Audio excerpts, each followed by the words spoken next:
Hey there, everybody. Welcome back to the Getting Dirty Off-Road channel. Today I've got a truck sitting out in the front yard. It's a 94 GMC. It's got the 454 in it. Got a oil filter housing seal O-ring problem. Pretty lucky that I actually found that. I had it running here a month or so ago while it was really cold. Sitting in the truck, running about 10 minutes or so, and then I moved it. When I moved it, I realized it had bled all over the ground. So within that 10 minutes or whatever it was, it dropped probably all 6 quarts of oil on the ground. So I got really lucky that I didn't seize the engine up, but I quickly shut it off, crawled underneath, looked around, seen oil all over the side of the pan. Come to realize it was probably around the oil filter adapter. And this is what I found. I've taken it off since then and just kind of sat around with it waiting. Probably till it got warmer, I guess. But this is what I found. So if you look on this O-ring right there, you can see there's a tiny split in that O-ring seal. And that was just enough to lose all of the oil.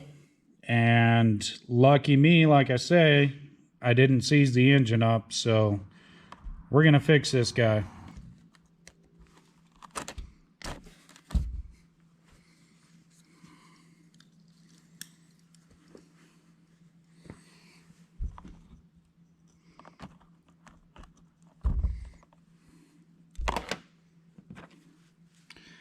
So there it is, where it split.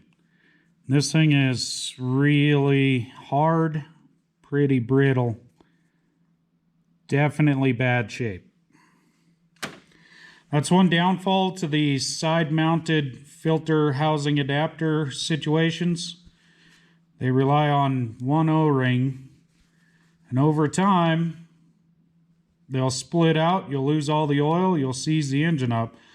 My daughter's truck actually had that happen to it. I bought it from the folks that it happened to. I couldn't really understand what he was saying when he told me that it was running. He came outside and it wasn't. So now that it's actually happened to me, I get what he's talking about. So when I went looking for a new O-ring for this, there really isn't much in the parts stores. They just kind of sell this miscellaneous seal kit, which is supposed to have an O-ring in here for those. Now this is one out of the kit. It should be the one we need.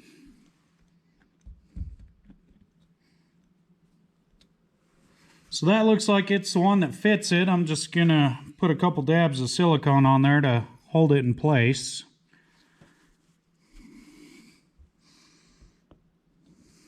Okay, now we're gonna go lay in the mud under the truck, see how miserable it is to put back on. Alright, you can see up on the block the surface here where it should be. So wipe that off.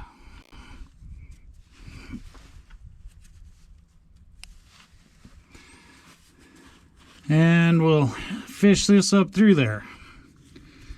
These bolts will go up inside of these holes, and then there's a cap that covers the hole once you've got it mounted into place.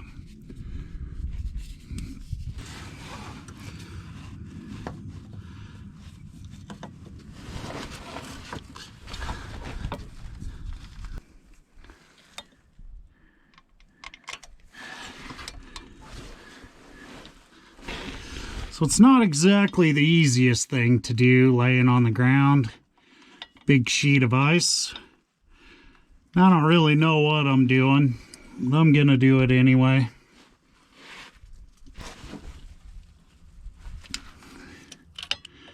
Looks like everything went up into place all right, so Now it's just a matter of good and tight.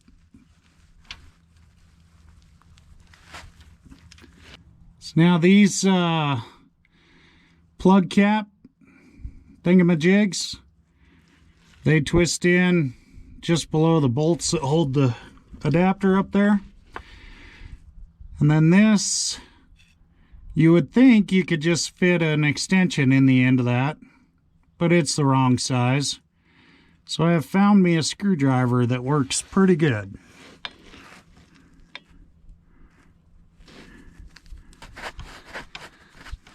So I don't really want to get too Western with these. Could wind up breaking that cheesy aluminum. So just want to get them in there just tight enough that nothing can leak past them. And that's pretty well the oil filter adapter housing put back in place with a new O-ring. That's one of those points on these 90s Chevy products. You want to keep an eye on that every now and then, make sure it's not leaking. If it is, you may have to change that O-ring. If you don't notice, you may have to change the whole engine. I got lucky, it didn't seize up. We'll put some more oil in it and see if it'll start back up for us. So that's pretty well it for getting that oil filter housing back on. That's gonna do it for this video. Like I say, the Getting Dirty Off-Road for us is just enjoying yourself. It's not that enjoyable laying in the ice and mud underneath this in the front yard. Shop's full. I'm just too lazy to move it, basically. So with that said, it's done. Thanks for watching us. If you could, go ahead and hit that like, subscribe, leave me a comment. If you're subscribed, hit the notifications, and that way you can catch us every Monday. And as far as this job goes, it's done. So remember, boys and girls, don't tap it, smash it.